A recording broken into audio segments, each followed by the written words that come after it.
ಅರಮನೆ, ಹೌದು, ಚಿನ್ನದ ಕೋಟೆ. ಬಟ್ ಚಿನ್ನದ ಕೋಟೆನಲ್ಲಿ ಆ ರಾಜನಾಗಿ ಬದುಕೋಕ್ಕಾಗಲ್ಲ. ಹೌದು. ಹೆಸರು ಕೊಟ್ಟಿದ್ಯಾ, ಪದವಿ ಕೊಟ್ಟಿದ್ಯಾ, ಜನಗಳಲ್ಲಿ ಇರೋದಾಗ ಎಲ್ಲ ಕೊಟ್ಟಿದ್ಯಾ, ನಾನು ಅಷ್ಟೇ ನೀಟಾಗಿ ಕರ್ಕೊಂಡೋಗ್ಬಿಡು. ಅಂದರೆ ನಿಮ್ದು ಒಂದು ಪ್ರಶ್ನೆನಲ್ಲಿ ಸುಮಾರು ಆನ್ಸರ್ಗಳವೆ. ಇದು ಬಂದ್ಬಿಟ್ಟು ನಾವು ನೆನ್ನೆ ಮೊನ್ನೆ ಬಂದು ಇಲ್ಲಿ ಸಾಮ್ರಾಜ್ಯ ಕಟ್ಟಿರೋದಲ್ಲ. ಹೌದು, ನಮ್ಮ 4-5 ತಲೆಮಾರಿಂದ ಬಂದಿರೋದು.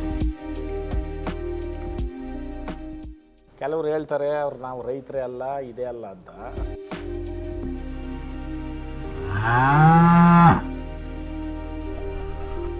ಮೆರೆಯೋತ್ತು ಮೆರೀತದೆ, ದುಡಿಯೋತ್ತು ದುಡಿತಾ ಇರ್ತದೆ. ಹೌದು.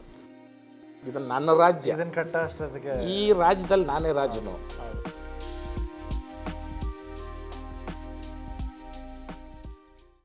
ಎಲ್ರೂ ಐರಾ TV ಯೂಟ್ಯೂಬ್ ಚಾನಲ್ಗೆ ಸಬ್ಸ್ಕ್ರೈಬ್ ಆಗಿ ಮತ್ತು ಚಾನಲ್ನ ಬೆಳೆಸ್ರಿ. ಜೈ ಹಳ್ಳಿಕಾರ್.